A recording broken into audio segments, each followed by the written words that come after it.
Hi, everybody. This is Gina Cavalier. This is Liberated Healer podcast. I have Rob Wipond on, and I'm really excited. It's, a really important topic that we're going to be talking, and he's an investigative journalist, and we need to support the people that are putting themselves out there in this way. So thank you so much for being on, Rob. I appreciate you. Thank you for having me. I look forward to our conversation. Me too. I met you through doing some research on the documentary that we're doing about surviving suicidal ideation. And I came across your book here. Your consent is not required. And I actually had this on the plane and people were like, "What do you mean your consent is not required?" I'm like, "Exactly. That's why I'm reading it." So thanks for being on the show. And do you want to give us a little bit of history of kind of how you got to this book and a little bit of background about being a journalist and what that means to you? Yeah, I always had an interest in the inner world. I think you and I share that, what's happening in the inner spaces in my life. I always had that from a very young age. And so I always had not a much of an understanding of what was really happening in the psychiatric treatment system, but the little things I heard I didn't sound all that great.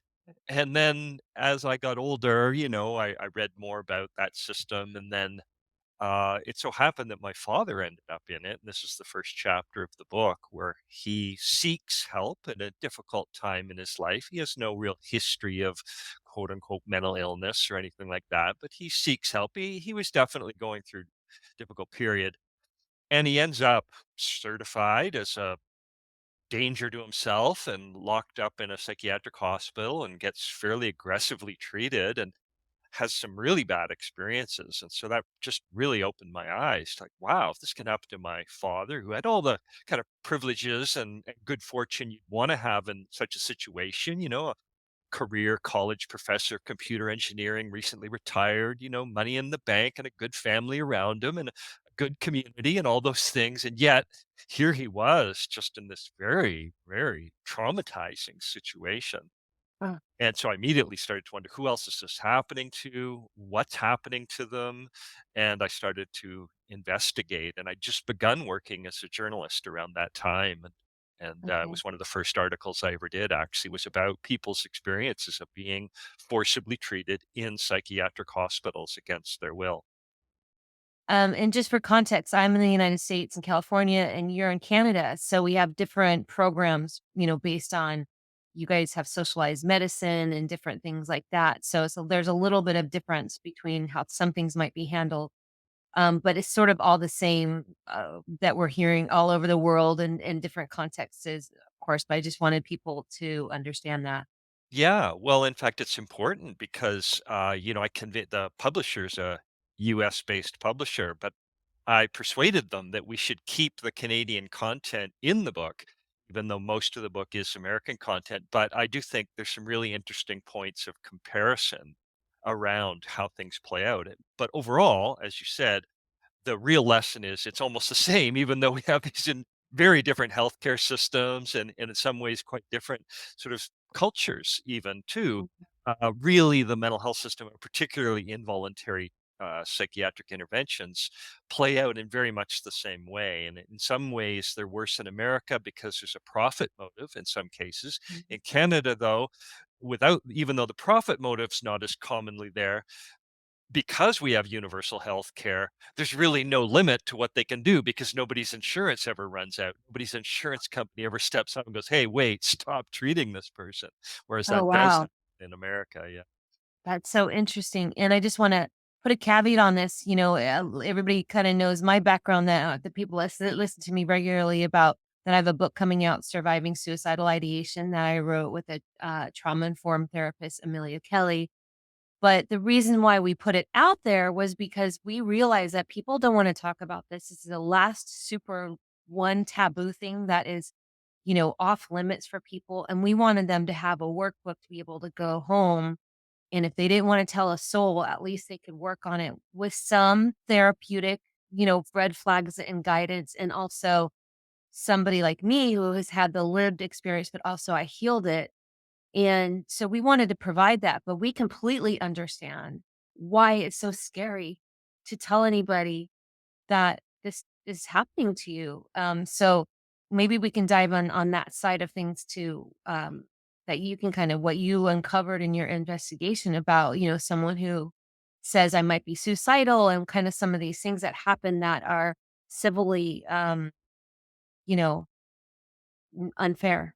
Yeah, well, you've raised a whole bunch of really important issues there. One of them being absolutely this issue of what we're allowed to talk about or not talk about. And I think it's so important what you're doing and all of our efforts to recreate a society where people do feel comfortable sharing these feelings, having these feelings first and foremost, and then sharing them with friends and people around them and not having to professionalize it, not necessarily going to a therapist and into that, because what I found throughout my research is that therapists are often regulated and licensed in such a way that they're called mandated reporters, that if you start talking about suicidal feelings in certain ways, the red flags go up for them. And they start thinking, oh, I might have to call 911. I might have to bring the police in to take you to a psychiatric hospital. And it's quite a gray area. What you know, wonder what circumstances they do that. But that's definitely one of the triggers is suicidal feelings or feelings of violence towards others. And as you know, like once you're in this world, you realize that in the world of investigating people who are struggling in different ways, you quickly realize it's actually completely common for people to feel, violent towards themselves, violent towards other when they're in deep distress, because that's often one of the ways it just expresses itself is like, ah, I feel like just ripping things apart. And so it's really unfortunate that this has become a trigger for involuntary interventions, people coming in and acting against the will of the person that is having those experiences. I just want to be clear for people out there who may Yeah. not know, the book is about what it's like when these things are done against your will, when you're saying, hey, this isn't helping me, I don't want it. And nevertheless, the mental health professor is saying, we're going to give it to you anyway. Oh, yeah, and they loop the family in, and, they take away the power from every single person, and, whether you're young or old, it's, you know, It's extremely it's almost inhuman. It's sort of and you wonder how do these people go home at night? And you must have looked at some of these nurses' faces and being like, "You look like a good person, like, where did this go wrong?" Or Well, yeah, honestly, that started right away with even my dad's experience at the beginning. I've been researching this now for a couple decades. But I still remember to this day, like talking with some of my dad's psychiatrists, and often I thought, yeah, a really nice, warm person. But then what they'd be saying is, well, we're going to take away all his rights, and this is what we're going to do. And we think you don't understand at all how serious this situation is, and like what they're actually saying is extremely draconian. And I started to have to kind of really grapple with that. I do think it's true that there are many well-intentioned mental health professionals out there working in this space of involuntary care and sort of want to do the best, but they do, without question, lose their sensitivity to their patients over time because they're constantly overriding the will and wishes of their patients. And in some cases, that you or I might go, "Oh yeah, that seems reasonable if the patient's doing X or Y." But there's often a gray area. Wait a minute, would I? Do I agree? When should this kind of intervention happen? As you say, often the families get involved and they have their own feelings and they're actually putting pressure on the doctors. You've got to lock my, you know, Yep, my son or my daughter up, or my mother or father, and you got to do this and that. The doctors feel under pressure from family members, that's what and I was that plays thinking, into yeah. it. Yeah. Yeah, that is sort of um they have their own fear of getting fired or whatever the pressure they've been put under to participate in the system the way and not to go against the grain. And that's probably causing them, so we're just in this ecosystem of unhealthy behaviors and also trying to be mental health advocates. How do you be a mental health advocate when you're doing unhealthy behaviors? Yeah, yeah, yeah, totally. Eh, yeah, I sounds like I mean, yeah, it's really troubling. Like, I don't know. This is a question I run up against myself a lot, is asking, how does any mental health professional justify force at that level? Because I know they say we have no alternative. That's what they feel like. They don't know any alternatives, and so they often say this is what we have to use. At the same time, I don't agree with that. I don't believe that's true. I think there are lots of alternatives, and they need to be nurturing them and creating them. But at the same time, I wonder. But even then, how can you believe at all that this is going to help? Right, in this kind of environment where people are telling me all the time, it's terrifying, it's humiliating, it was one of the worst experiences of my life to be locked up at a psychiatric hospital and forcibly injected with this powerful tranquilizer, threatened with electroconvulsive therapy. And this is still going on today, and people find it absolutely terrifying. And if I'm a mental health professional, I'm thinking, how can I work in this environment? How can I help anyone? Honestly, I don't have an answer to that. You have to ask a mental health professional. Because when I think about it, I'm like, no, like this is ludicrous. I'd be campaigning all the time saying, hey, people, we got to get rid of this level of involuntary treatment. We just can't have it like this. We're not going to be able to help anyone. No, I mean, they're gonna actually get worse because they don't they need compassion and empathy and calmness and, it's almost like these scary movies that were always in the '70s, like they're gonna Soylent Green and all that stuff. They're just gonna own you or take you or whatever, and it's a little version of that in a way. I think people generally don't understand how powerful these laws already are. There's some Mhm. narrative out there in the public that, oh, hardly anybody gets forcibly treated anymore. And I show in the book that actually the rates are high and have been rising for decades and are now among the highest in the world here in North America. And so people don't really realize that. And they also kind of, I don't know what they're picturing, but I think they're picturing people come in, they get maybe cajoled a little bit in the psychiatric hospital, then they take a drug and they're happy as, a peach, and everything's wonderful and everybody thanks each other. And that occasionally happens. It does happen. I won't say it never happens, especially if people are treated really respectfully, collaboratively.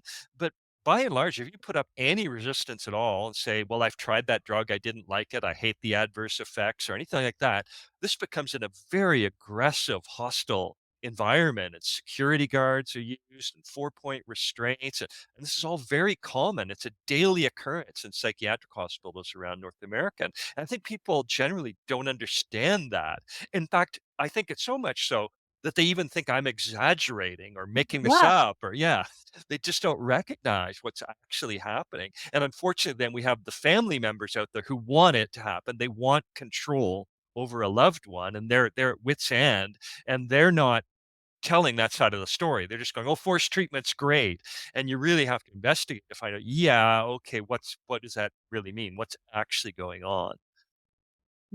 oh, yeah. And then, in my documentary that we're trying to pull together, we were talking about 988 and these different services which, I've actually looked on my cell phone bill and there was a fee for 988/911, which I just didn't see it until recently, and then I saw a lot of the money that they're getting, um, and then I don't wanna quote the numbers right now, but it's quite a bit of money. They've been, earmarked a ton of money, but I've already uncovered a few things that seem a little, kinda interesting where, a lot of the people are volunteers for school, they're not getting paid, they're underpaid, so the money's not going to the people on the phone.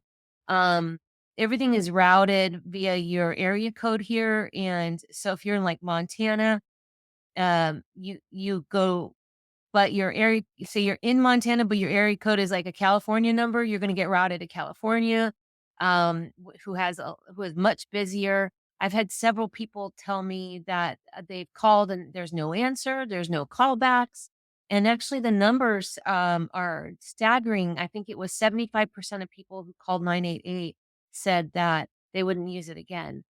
And I know there was a story that you shared, either you shared or on a podcast about a young boy who called 988 and just having a thought. And he'd seen these posters everywhere. And then the authorities came to his house. Is that correct?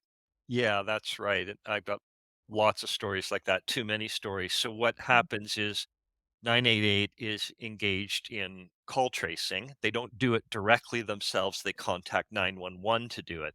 So 911, and it's called a public safety answering point. They have fairly extensive powers to ping mobile devices and find out where they are. And that technology is improving all the time, becoming more accurate and more widespread and available.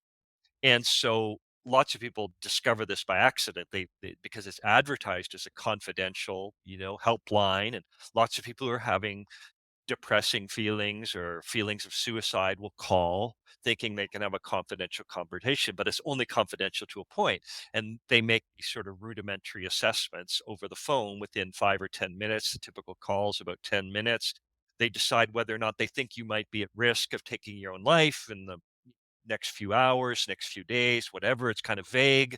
And so, yes, it can be a very untrained person, but even if it's a trained person, there's no real science to this. It's very subjective judgment call, and people can end up with their call being traced and police showing up at their door, ambulance and sirens, all sorts of things could be happening. It can be very visible to your public. And so, yeah, in one case, I talked with a young person who had this happen, and so they were exposed to their family, and that was very traumatizing.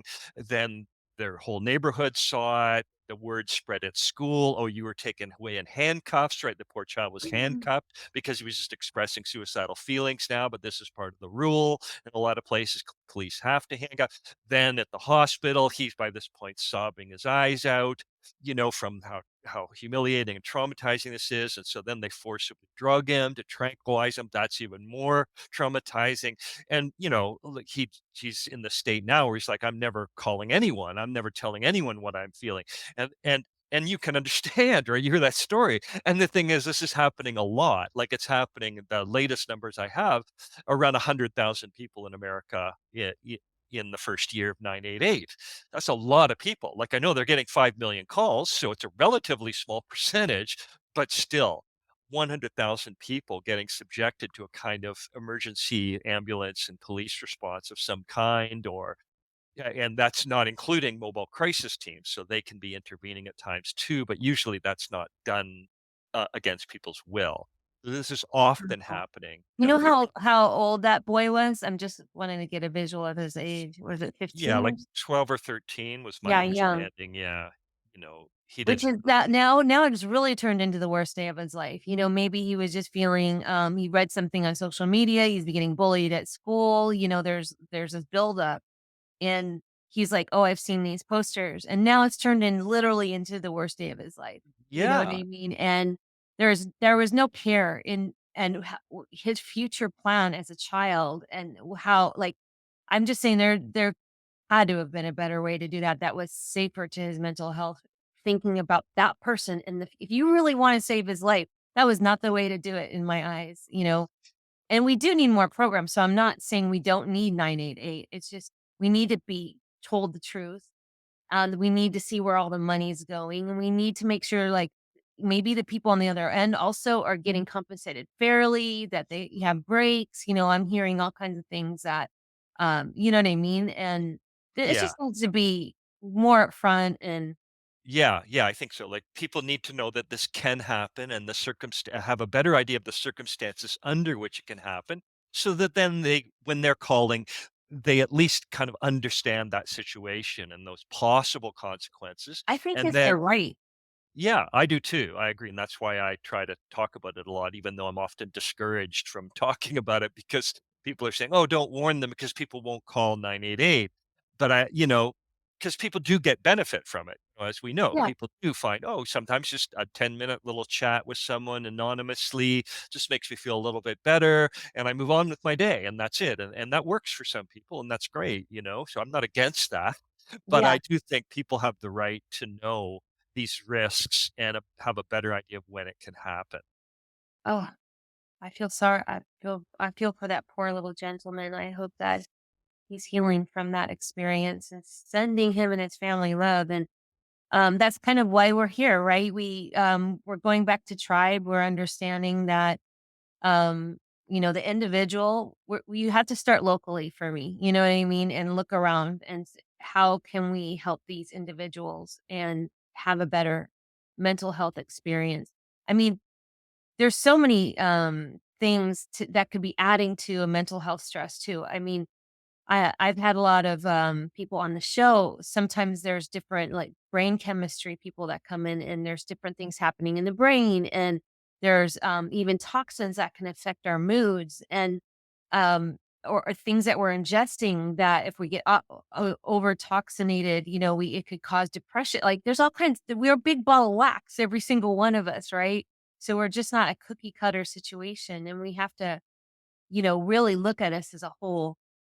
Um Yeah. Well, you've brought up a whole other really important aspect of this, and that is even the American Association of Emergency Psychiatry has recognized this as a problem that when people are presenting in emergency rooms with psychiatric symptoms of some kind, often it can be that there is an actual physical biological cause. They may have some other condition like heart disease, parasites, toxins. There's a variety of things that are known to cause pretty serious, like depression or anxiety, or even hallucinations, audio and visual hallucinations, things that can really be quite distressing and frightening for people.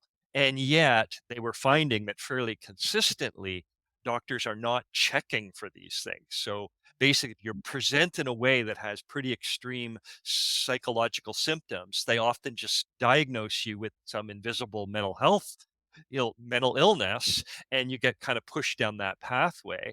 And it can maybe be much later that they discover, oh, wait a minute, there was an actual physical biological problem here.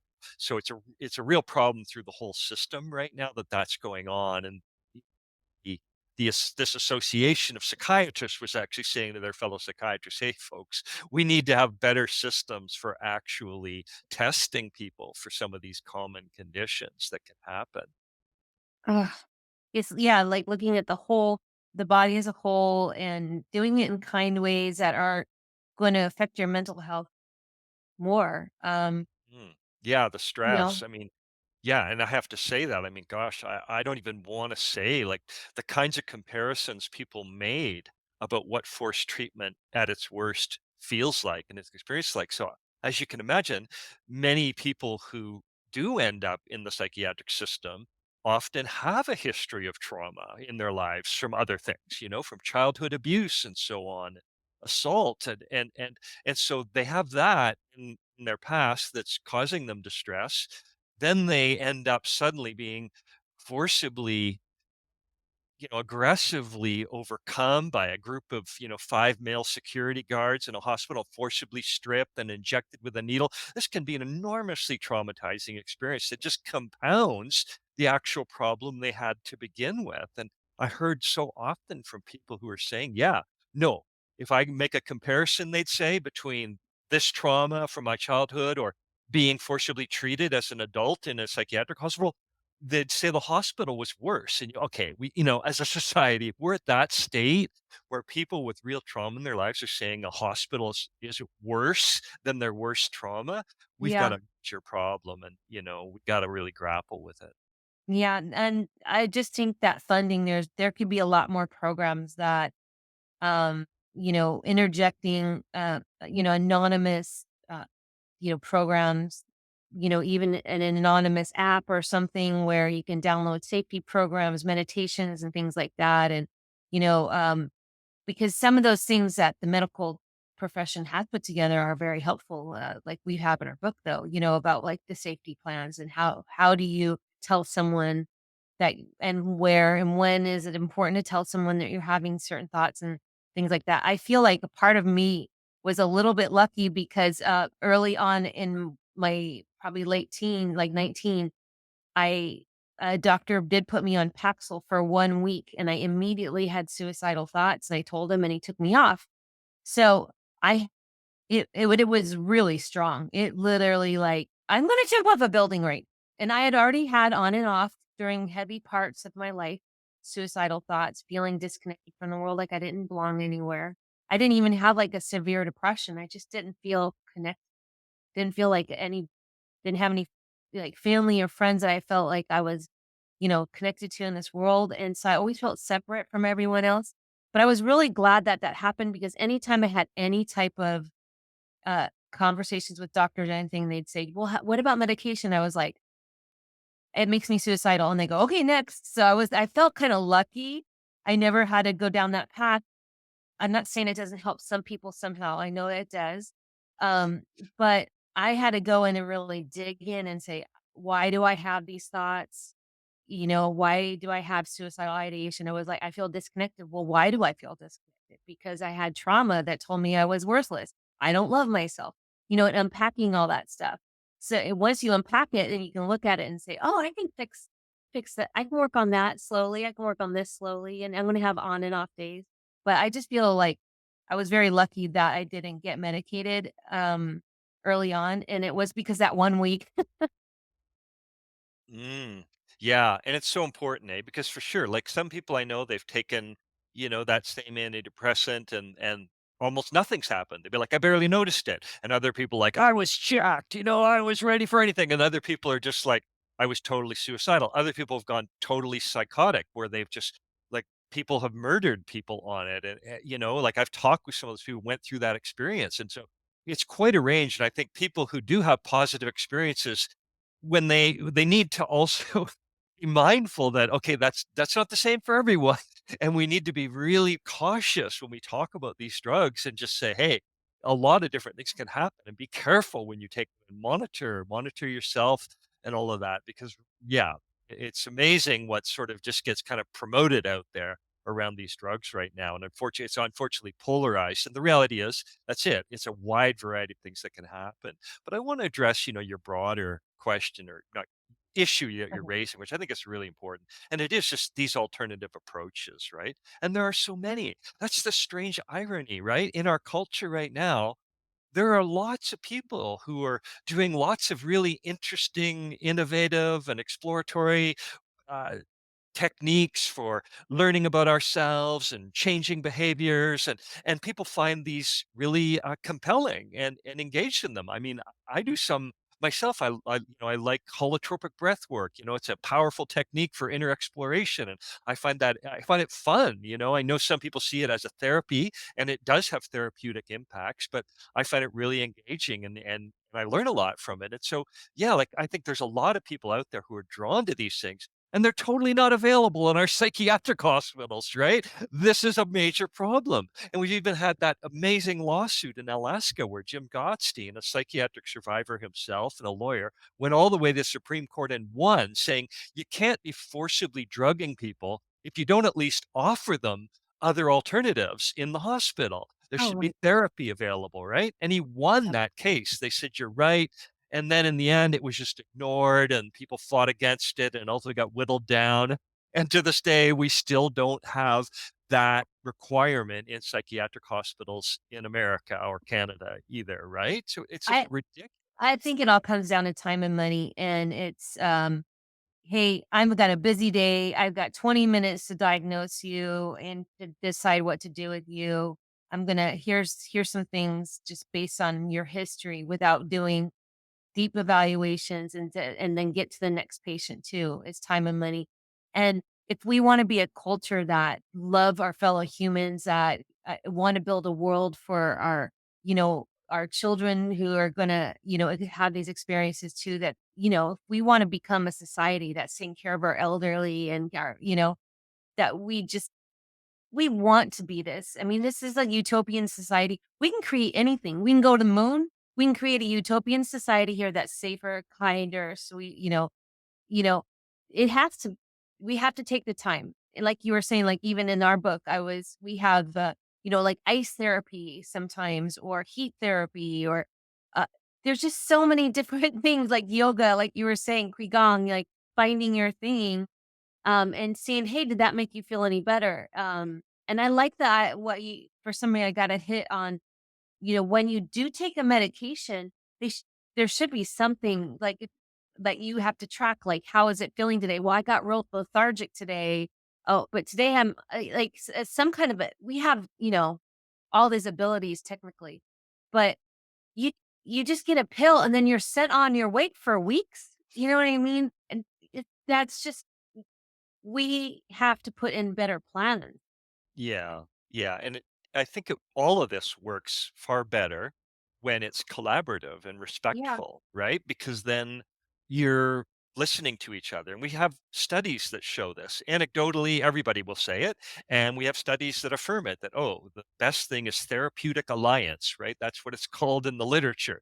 So if the therapist and the client get along well. There's mutual sense of respect. They collaborate together often. No matter what techniques are being used, there will be some sort of positive outcomes for both parties, and they'll both report those. Right? That's Yeah. great, right? And that's what we find too. It can even be just going to a minister of your church, because if you believe and you get along with your minister, often just getting some counseling and a chat with your minister makes people feel better in a way that's meaningful as the impact of antidepressant medication or anything like that. So this this is just widely known. And so we just need to incorporate that also right into the heart of working in our psychiatric hospitals and with some people who are having even bigger challenges, because those are the people in a way need it the most. They need love in their lives. They need affection. They need support. They don't need this level of hostility and abuse that we're currently Yeah. giving to them and trying to justify.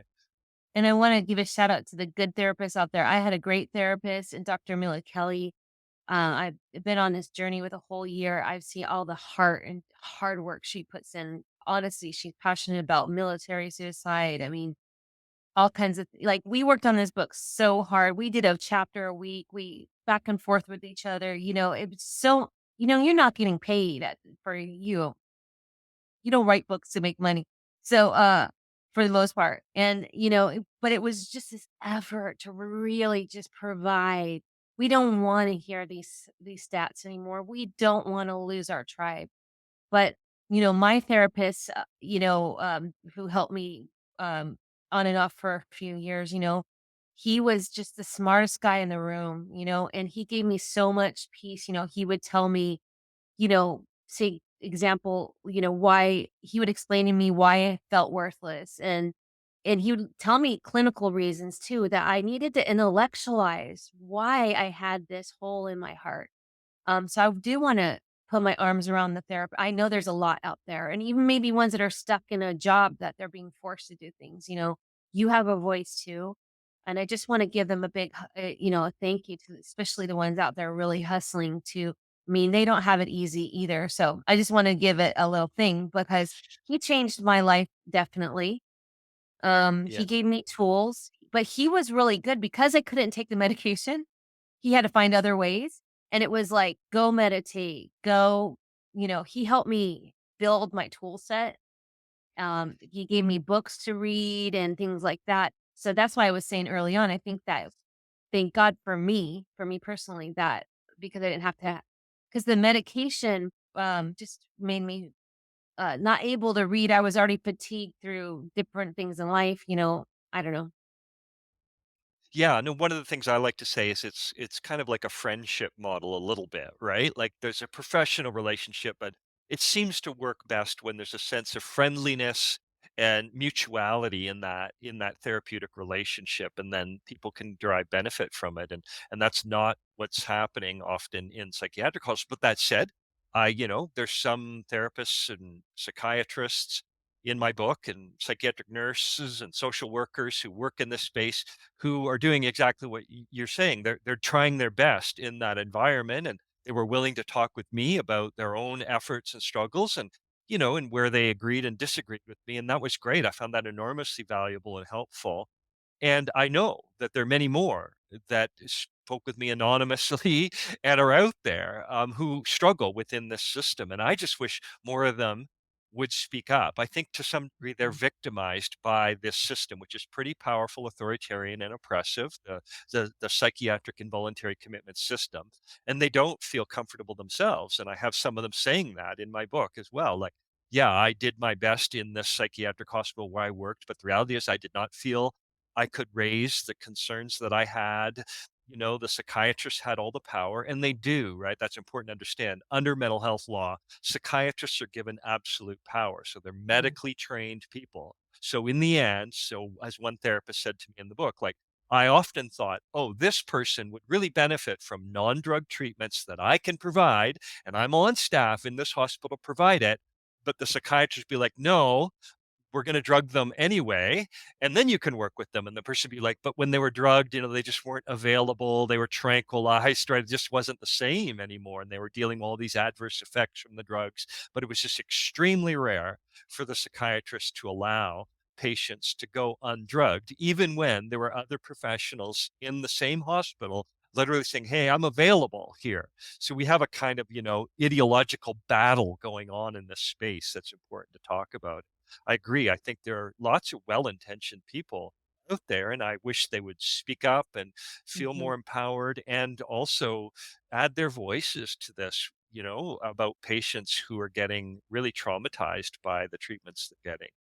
So is there any legal recourse? I mean, are they have carte blanche legally to do whatever they want? I mean, do you think that there's a lot of lawsuits starting to say, "Hey," about their treatment? Or, I mean, I don't know, maybe in Canada is different than US. I'm just No, it's really hard. It's really mm, hard. In fact, America has more opportunity because it's just a more litigious environment overall. Like people are more used to suing and winning financial lawsuits in the United States around a variety of things. And so yeah. there's a little more opportunity there in the mental health space as well. But as all legal scholars have looked into this have said, it's actually very difficult to win a lawsuit around involuntary commitment because broad immunities are written into the laws to broad protections for mental health professionals that as long as they do it with the best of intentions, with good intention, my intent was to help the patient, as long as that's what's in play, no maliciousness, no deliberate attempt to hurt, but rather this is just what I believed would be good for them. As long as they're acting from that place, they have very broad latitude in what they're allowed to do, and it's very hard to win lawsuits. So the kind of lawsuits I've seen win occasionally, the abuses were just so extreme and over the top, and usually they could kind of prove that laws had been clearly broken along the way. The abuse got to the point where it's kind of intentional and malicious, and then yeah, you can win, but it's very rare to actually win. People try all the time, or they want to, Mhm, but there aren't mhm. even many lawyers that'll help you because there's not a lot of money to be made Yeah. in suing around involuntary commitment because they know it's hard to win such a case. Ugh. Huh. I'm just getting all these visuals, like, I was just, it just I don't know. It's hard sometimes. You really want to see, such a balanced community and people just, helping each other and, Yeah, it's getting there. strange, isn't it? It seems so simple what you're saying, right? And you wonder, why? How did we get here? And the reality is, this is historical. It's been going on for hundreds of years. When people get labeled with severe mental illness, they've been treated really poorly, and that's why we shut down the asylums in the 1950s, because it got exposed how abusive these places were, and people thought maybe if we get them more treated closer to the communities. We've had this burgeoning growth of other types of hospitals, smaller hospitals, as well as group homes, nursing homes, assisted living, where people are staying now. But often the similar types of abuses are still playing out. And in fact, in a lot of cases, they're less well regulated because these group homes are so small. Regulators can't really visit them all, right? So a lot of them are just off the radar. So it's unfortunate. And there's a lot of reasons I guess we could go into as to why and how this is happening. Yeah. It's really sad that that's right. For a lot of people who really might benefit from just some really basic support, aren't getting it, they're getting instead kind of something that's they feel is threatening to them. I can imagine how, you're on the other side where your parent went in there, how violated you felt too. I mean, you probably wanted to break them out, you know what I mean? It's and that's what I can imagine. So now you have to go through your own sort of the whole family does. Yeah, write about this in the book Yeah. too, and I have to, I want to be respectful to the families out there who've gone through it. It was very challenging for my family, and because we all felt differently about what should happen.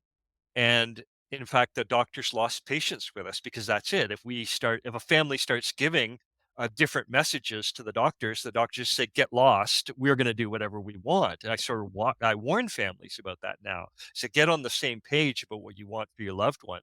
But the other issue here is it can be really difficult for families, right? If somebody's really in a lot of distress, they may feel like they have to, take care of this person, and it can Yeah. be very demanding. Understand that, and then they don't have many options. So then they start saying, "Just lock them up because I need a break from this." So yeah, lock my loved one up in a hospital because that's going to make me feel better. And that happens. And then also abusive families take advantage of this, right? Where there's somebody who just says, I'm going to use this as a mechanism, another mechanism of control over a child. I can threaten them, I can abuse them this way, and they're going to be under my thumb. I've domestic abuse situations in partnerships. I've seen, husbands and wives use it against each other in different ways in Oh, custody man. battles. Yeah. Oh, So this is really, like, I just want to highlight that I understand. I'm sympathetic to those families out there going, "Well, Rob doesn't understand," because I hear that all the time. "You don't understand. I really do love my loved one and I really want the best for them, but I have to lock them up because of this, that, and the other." I understand that you can get to that point, but I am saying be careful when you say that because you need to understand all these other situations where it's not a loving family, and you have to question your own levels of fear about this. Are you ready to, I was ready to let my father die in that sense. It sounds brutal, but I thought he needs that. He needs to be able to talk about the depth of his pain right now. And that means saying, "Look, Dad, if that's really where you want to go, okay, but let's talk some more." Right. But the professionals weren't, right. The social worker heard him once. She came in and said, "Are you still feeling suicidal?" And he went, "Well, yeah, okay." He's locked up in the hospital again, right? And this was the pattern that started playing. So then he's not going to be honest anymore, right? yeah. And on we go, right? So No. I think, yeah, I'd much rather have an environment where we're honest, we're open. You don't have this threat hanging over, and we might lose some people. It's true. Some people might take their own lives, and I don't want that to happen to that person usually, right? But No. the reality is, it may, but I say it's just a price we have to pay for having a society that is more caring and respectful of the depth of distress that so many of us can go through at times in our lives, you know? And Like I'm yeah, and I'm so sorry, yeah. grateful know that it's actually a great time that, in media because we only used to have, like, 6 or 7 channels or whatever where we could communicate like this, and now people who are passionate and wanna have a voice and wanna build this community can slowly build locally around them, and, us being able to have free speech to be able to have these conversations, from our compassion and love. Because the thing is that we do know what suicide statistics are. We don't know what suicidal ideation statistics are. We don't know how big it is. We don't know the mental health um, things that are going on. So it's probably in every single one of our families. Just to guess. And so it's important to all of us. And if we all make tiny little adjustments and going towards the center, I think we can start making some dents and making sure that when people do need the support, that there's other options, and that when they do have to go to that extreme, that there are protocols. Maybe they wear cameras like cops, I don't know, but you know what I mean? Like something. There's gotta be something that's like that makes that person not feel like I'm just locked away in a straitjacket. This just doesn't seem like it's or you know what I mean? But there Yeah. Well, many lawyers have said to me that if only we were actually following the laws as written and as guidance from the Supreme Court, it'd be 95% fewer involuntary commitments right now. Like that's the stat they're kind of roughing in, where they say about 5% of their clients in their opinion meet the actual criteria for being involuntarily committed. But what's happened now is there's this widespread belief among practitioners and the general public that this is a good thing, that involuntary commitment is a good thing. And so they're expanding all the time the actual criteria for detaining people. And that's what I explore at length in the book, is this incredibly wide spectrum of society.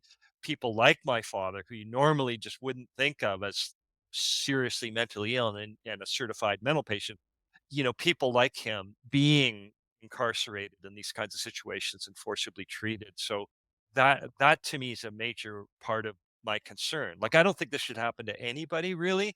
In most cases, maybe you can make an argument for physical intervention, right, to stop somebody from doing something really dangerous. Like, I understand that.